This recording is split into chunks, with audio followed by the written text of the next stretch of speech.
We all remember Chowder as loud, random, messy, a cartoon where the rules didn't exist, and everything felt like it was falling apart on purpose. But that's exactly why it works. Chowder wasn't trying to be random, it was trying to show you what the world looks like before you learn how to filter it. It's confusing, too fast, always changing, and somehow it expects you to keep up anyway. Take for instance, season 1, episode The Froggy Apple Crumping Dumpkin. Chowder causing a disaster in the kitchen while Mung and Snitzel work with surgical precision.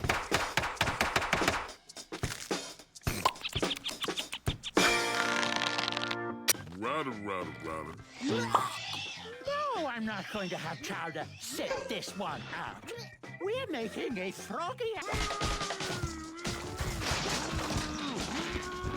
Now, the first thing the show tells you, Chowder is always behind. Like, bro isn't stupid, and he's definitely not useless. He's just the only person in the room who doesn't have the manual. Look at the people around him. Mung knows the literal chemistry of the world. Chuffle acts like the chaos is just a budget for her to manage. Snitzel, we don't even know what he's saying, has already accepted how ridiculous life is and just clocks in to survive it. But Chowder is the only one still reacting. He still touches the stove to see if it's hot. He's still ruining the recipe because he doesn't understand that in this world, everything is a consequence. He's our absurdist hero in the kitchen that refuses to obey the laws of physics. Chowder tries to cook by himself for the first time, makes one mistake, and suddenly the whole day turns into a frantic mission trying to stop the disaster from spreading. What, Mung? I think I'm ready to cook something on my own. So worried about. It's just that. It's just what? It's just how generous. Now, give me all those nipples. See ya. Wait! As a kid, this is a comedy. As an adult, this is a nightmare. Chowder is learning in public in real time with a world that refuses to slow down just because he's overwhelmed. That is the true weight of growing up. It's not one big lesson. It's 1,000 tiny humiliations. While everyone's around acts like this is already should be easy. Notice the visual design. The patterns on their clothes stay still while they move. That's a constant reminder that the texture of this world is static and established, while Chowder is the only thing shifting and struggling to fit in. Nothing simplifies itself for him. Season 1, episode The Wrong Address. Chowder getting lost in the city, misreading signs or directions, while the environment remains indifferent to his panic. If you gotta turn right or left at this coming intersection, which is it, boy? Right or left? Make a right. Another intersection. What do we do? What do we do? Make a left. I think I'm getting the hang of this. Go left. No, wait. My gut says go right.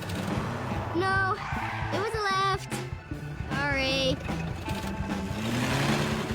Now stop. This is why the show makes more sense as you get older. The nonsense isn't random, it's emotional logic. It's a sensory overload of being a child before the routine makes sense, before jobs make sense, or you stop asking why and start just doing. Now, Chowder isn't just living in a weird cartoon world. He's living in the exact world a child sees for the first time. Too big, too strange, and already expecting something for him. And once you see that, the chaos stops looking like a gag, and it starts looking like an honest confession. Because in part 2, we need to talk about Mung Daal and how he isn't just a mentor, he's a survivor, and the advice he gives Chowder isn't always about him. It's about how to exist in a world that constantly trying to erase you. If Chowder is a kid frankly looking for a manual that doesn't exist, Mung Daal is the person who finally threw the manual in the garbage. He isn't calm because his life is stable. He's calm because he has surrendered to the instability. He stopped waiting for the world to make sense a long time ago. Most cartoon mentors teach the hero to win. Mung doesn't do that. Mung teaches Chowder how to function inside a world that refuses to be fair. Now that's a terrifying adult lesson. Growing up in Marzipan City isn't about mastering the kitchen. It's about performance of sanity. Mung knows a simple certificate can turn into a life-altering disaster for no reason at all. And he doesn't look for a why. He improvises. He treats a total collapse of reality like just another line of item on a prep list. Season 1, episode Snitzel Quiz. There's literally a broccoli monster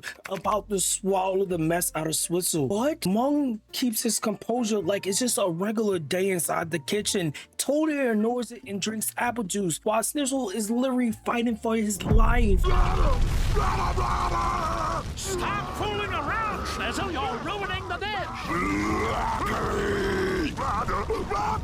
Good idea. We need something cold. Frapple juice! Someone get me some ice cold frapple juice! Frapple! Right here!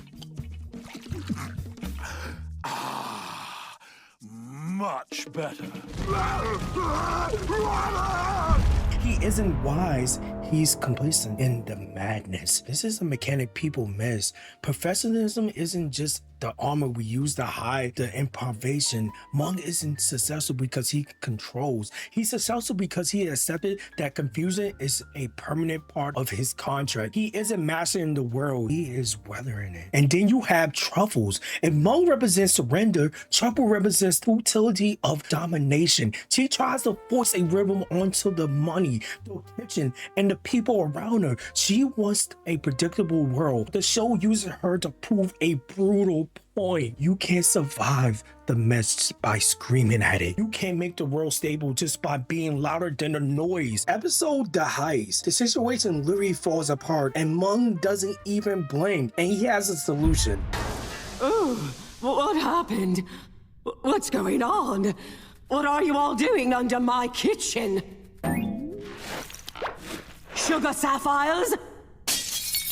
You were stealing them from me, weren't you? No. That's not it at all. No. Wait. Maybe there's another way. I'm listening.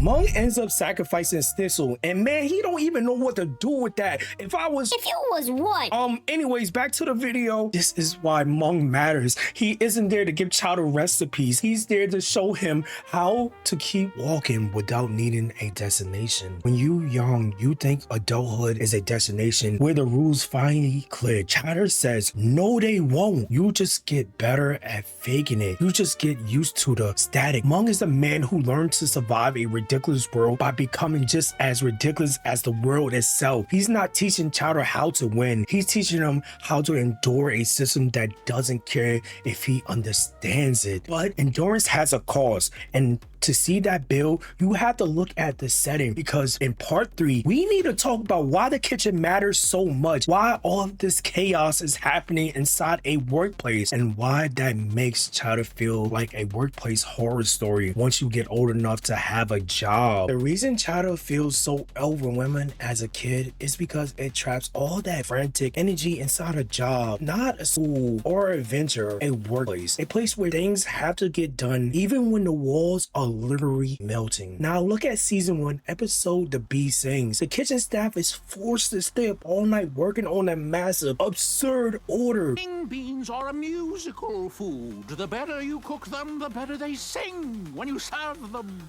If I sing too, Now, to add some extra musical ingredients, ounce of folk.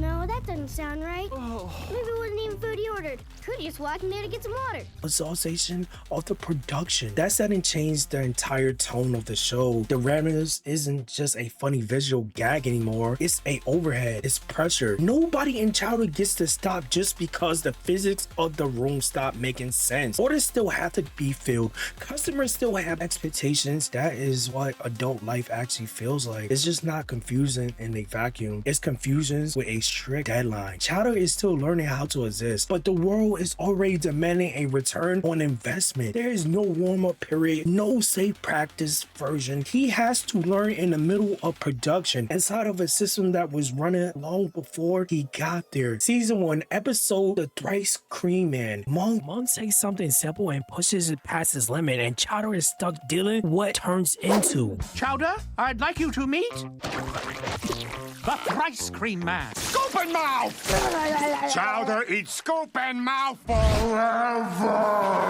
Schnitzel, bring the parfait, quick! If you ever started a new job where everyone already knew the rhythm except you know exactly what Chowder is feeling. The kitchen turns the series into a story about labor without making it feel like everything is framed as colorful recipes and wacky tasks, but underneath it's about the terror of trying to become useful. Because kitchens don't care if you confuse, the line keeps moving. That casts Mung in a completely different light. He isn't a magical mentor teaching life lessons. He's a manager. He's trying to shape someone who doesn't even know how to hold a knife into an asset for the company. That's incredibly dark. Adult fear hit inside of a kid's show. The world demands something from you before you're ready to give it. Now we look at season 1 episode, The Filbert Fabric Diet. Truffles forcing the entire staff to work under a completely new absurd set of rules while everyone is exhausted and starving. We are the picture of health.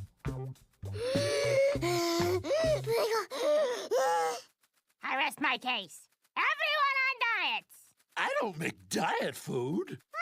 Chowder never pretends the pressure goes away. The recipes don't get easier. The customers don't get nicer. Chowder just slowly gets loose. The show isn't selling mastery. It's selling the brutal reality of adaptation. The real achievement isn't figuring out life. It's learning how to keep the line moving before you do. And that's why the show lands so differently now. Because in part, or we need to talk about the warning hidden inside of this kitchen. Why Chowder isn't just about stress of working, but what happens when your mind finally stops accepting life to be anything else. By the end of most Chowder episodes, the kitchen is still standing, the recipe is finished, the disaster has settled, but there's never a sense of relief. In most cartoons, the reset is a comfort. It means the world is safe again. And Chowder, the reset is a threat. It means tomorrow the world's gonna break in a completely different, unpredictable way, and you still won't be ready for it. That is the real pattern. Confusion doesn't turn into clarity, it turns into scar tissue. As a kid, you think growing up is a linear climb towards a peak where the world finally makes sense. You think the chaos is just a temporary obstacle. Chowder is one of the few shows honest enough to tell you the truth. The world never stops being a circus. The adults aren't in control. They just stop being shocked by the noise. Mung isn't wise, he's desensitized. This is the iceberg realization. We spend our youth waiting for logic to kick in. We wait for the job to feel stable, for the rules to feel fair, for the manual to arrive. But Chowder exposed the terrifying reality. There's no higher level. The sophisticated world of the blue gala is just broken as kitchen. Adulthood isn't a state of being, it's a state of maintenance. The show constantly breaks the fourth wall, not just with jokes, but as a mechanical survival tactic. The characters acknowledge they're in a cartoon because the reality of their world is just too heavy to carry otherwise. They have to remind themselves it's not real just to get through the shift. That's why the show lands so differently when you're older. It stopped being a collection of random gags and started being a metaphor for the long game. It's about what it feels like to enter a system that already has expectations of you before you even have an identity. Mastery is a lie. Control is an illusion. The only thing that is real is endurance. Chowder wasn't showing us the world that made no sense. It was showing us what life feels like before you learn how to stop asking why and just start asking, hey, what's next? It's a show about the bravery it takes to stay creative and kind in a world that is trying to grind you into a static pattern. And once the storm is over, you won't remember how you made it through, how you managed to survive. You won't even be sure. And that whether the storm is really over, but one thing is certain, when you come out of the storm, you won't be the same person who walked in. That's what the storm's all about.